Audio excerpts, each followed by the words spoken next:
I'd been in the Land Army a couple of weeks. It was miles from anywhere, a big old house, and it was haunted actually. I'll tell you about that later.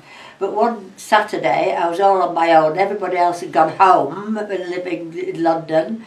I decided to go into the nearest town, which was a place called Ware, and go to the pictures and go to a cafe afterwards. And, you know, that was all I thought that would be good. So that's what I did. I went there. Now, to get to the nearest place where the bus would stop, you had to go through a wood that was almost surrounding the house. I'd go through this wood, and then you came out on a narrow road, a little lane, and another half a mile, and then wow, the bus came about once an hour. Right, caught it, went to Ware, went to see a film, and then when I came out I was a bit hungry, so I went into a cafe and had something to eat, and then by Jove, I suddenly looked at my watch. Oh wow, look at the time. The last bus was imminent, you know, I must catch it now. Sort of paid my bill quickly, ran out, caught the bus, and came back to to my bus stop near my hostel.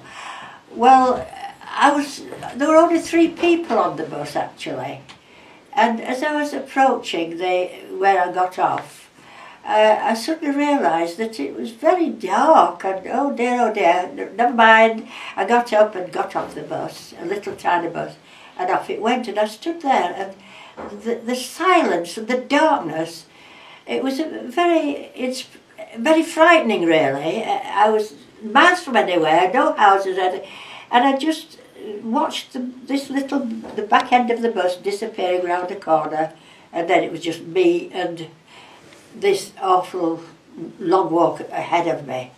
Well, I started walking slowly, but I had a feeling that there's some awful feeling I got. I started running, I was frightened. I ran until, oh wow, what was this?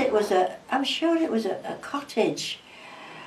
Well, I'll leave it there because I want to talk about the wood.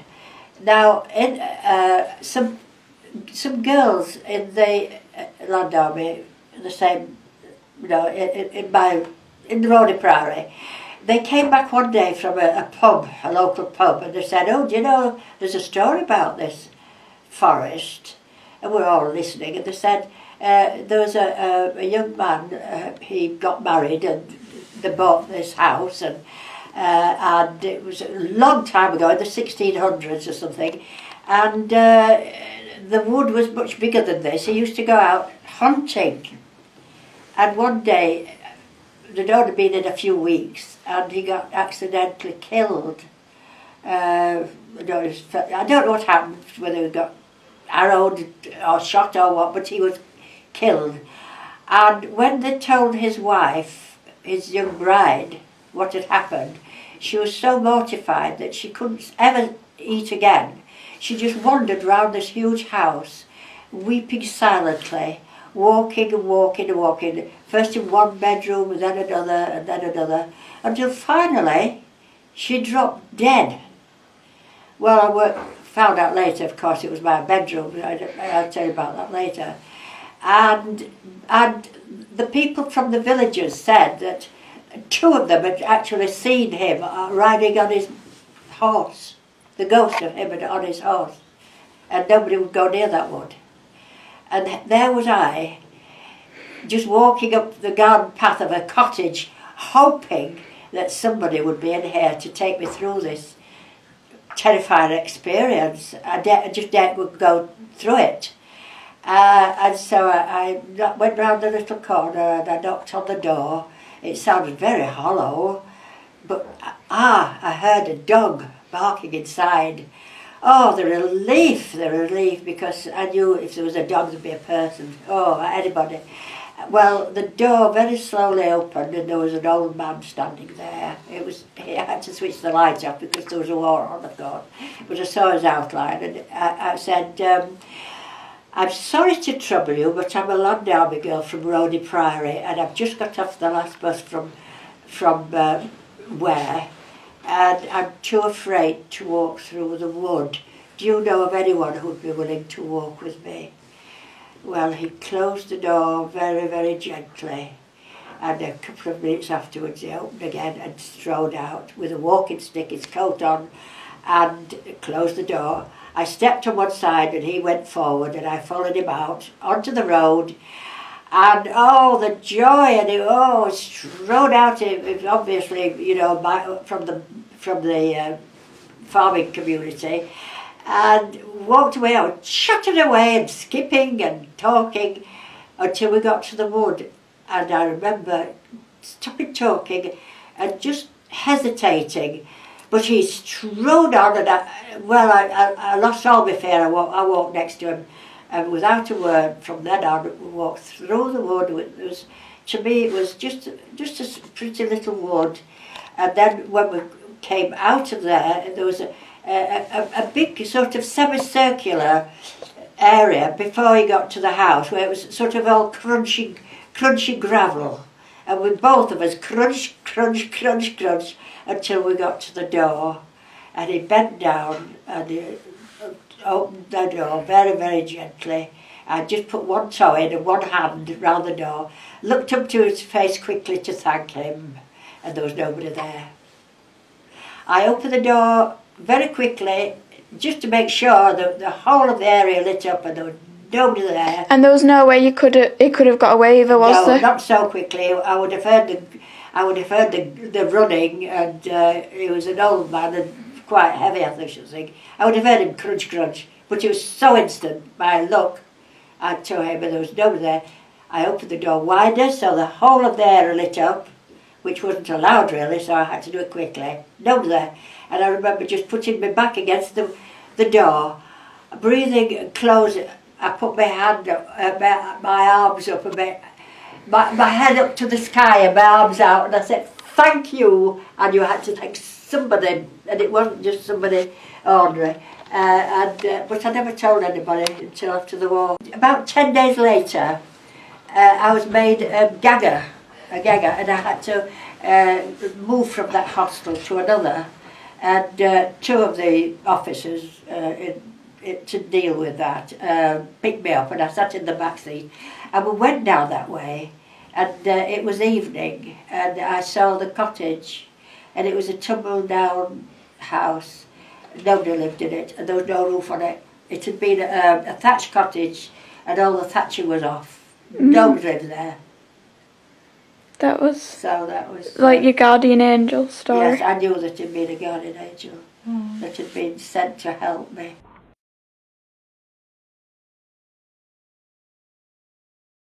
Okay, this is a story that is a very unusual one actually, but during the war I was a smoker, and I'd run out of cigarettes. I was in the Land Army, and there were 50 of us, and most of us smoked. And I'd run out of cigarettes. I thought, I've got to, what do I do here? So I said, girls, I said, come here. And I said, would you like your fortune told? And they said, yeah. So I said, well, okay then, but I have to do it one at a time, and I charge a cigarette. So they looked at it, oh yeah, wow. So they were interchanging cigarettes from each other, and they all went out of the bedroom, and I looked into her eyes, this girl's eyes, and she was the very first one that I did. And I said, your father works on the railway, and he's got a bit of a twitch in one eye, hasn't he?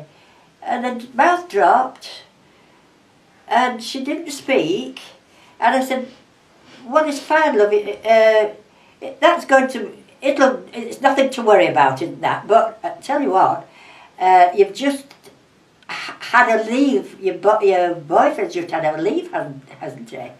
And she nodded, and I said, and it's just gone back. She said, yes. So I said, yes, it's just gone back, but I said, it's in the Navy. And I said, you're going to be very surprised because it's coming back. In about a week's time it's going to come back. And I said, and he's going to give you a present. And it's a lovely piece of silk square, but you don't know what to do with it because it's too big for a headscarf and it's too small for a tablecloth. But it's bought it for you. I said, that's all I can see, love. She said, well, what you've said, oh well, but she said, I can't, you know, I will have to wait and see, because she said, he's just been home on leave and he's just gone back, and it's something big because he couldn't tell me about it. So I said, okay, love, and I thought, oh dear, what a clang, you know, first. But I did a few others, but, you know, about a few weeks after that, this same girl came to me. I mean, there were so many of them, you didn't get to know everybody intimately, but she collared me in one of the corridors one day. She said, I must tell you this, Sheila. She said, you know what you told me about I think she was married actually, my husband coming back on you know, by surprise. Well, that is true. She said they'd got as far as Gibraltar and they were all sent back for some reason, because this was, we don't know the reason, but we're all sent back. And she said it came back on surprise. And she said, while they were there in Gibraltar, she said, he went into a shop and bought me a present. And she said it was a silk scarf and it was too big for a headscarf and too small for a tablecloth. And she said, you're really good, you are really good, she said, to tell me that. So, I mean, I was telling them all the time the different things. Some of them, I mean, I got a name for it because I seemed to forget where I was. I looked at them and I sort of merged into something different, and I was speaking things that wasn't back from my brain. I don't know what it was, but I could tell them a lot of things. Yeah, and when we came here to Yeadon, we'd only been here a few weeks, and I went downtown, and there was a little cafe round the corner on Ivergate, and a woman there, and I told her something, and she was so surprised that she offered me a back room to take it up and do it as a career. She said, you can have my back room if you like. She said, it's there, and you know, she said you could make a living out of that. I said, no, I'd think about it, but the teachings of the Bible are against it, you see, so I couldn't.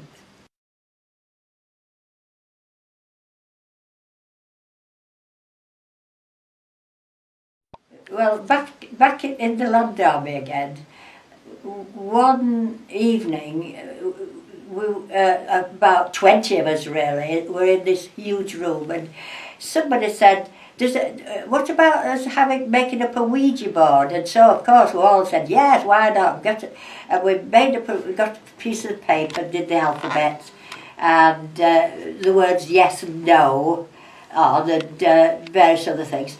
And it was a huge circle, and so we all got round this and started asking questions. Oh, got an upturned tumbler, and we all reached over, put our fingers, we didn't touch it, we just over it. And we started asking questions, and it started to move, and nobody was touching it. And it was answering questions, going, you know, all round.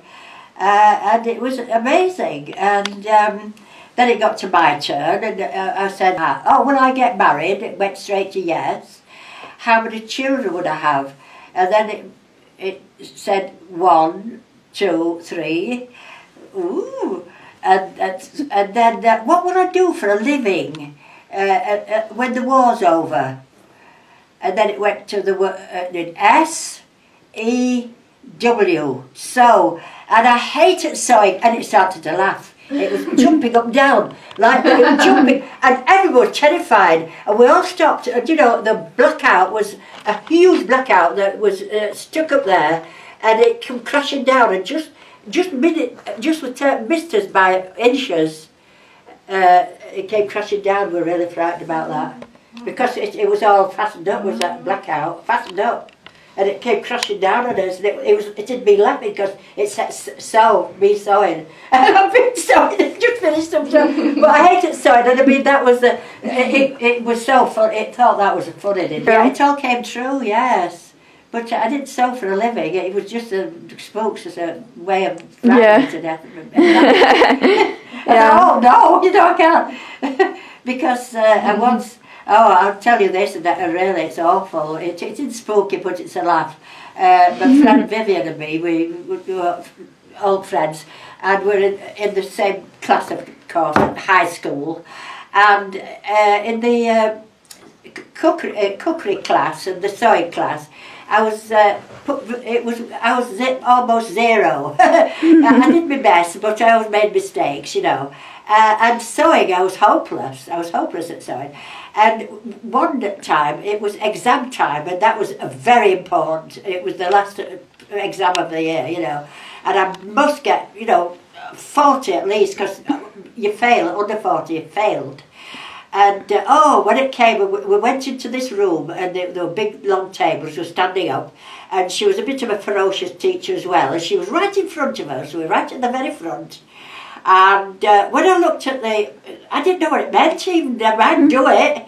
I thought, what does it mean? I had to make a pattern with, and make a pattern and then cut it and do things I could do. I can't even tell you what it was about because I can't remember what it was. So I thought, well, I'm not going to panic. There's no need to panic. So I wrote on, can you help me? I can't do it, on a piece of paper.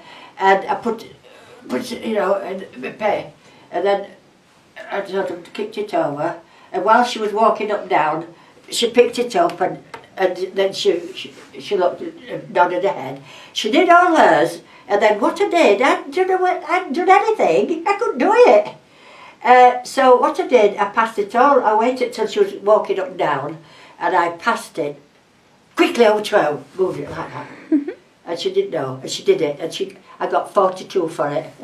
42 marks. We laughed about it last time we were there. Can you remember that? She did the whole exam for me because I would have failed, But she was top for English and biology and art because I got prizes for that. But sewing, yes, I've proved I can now.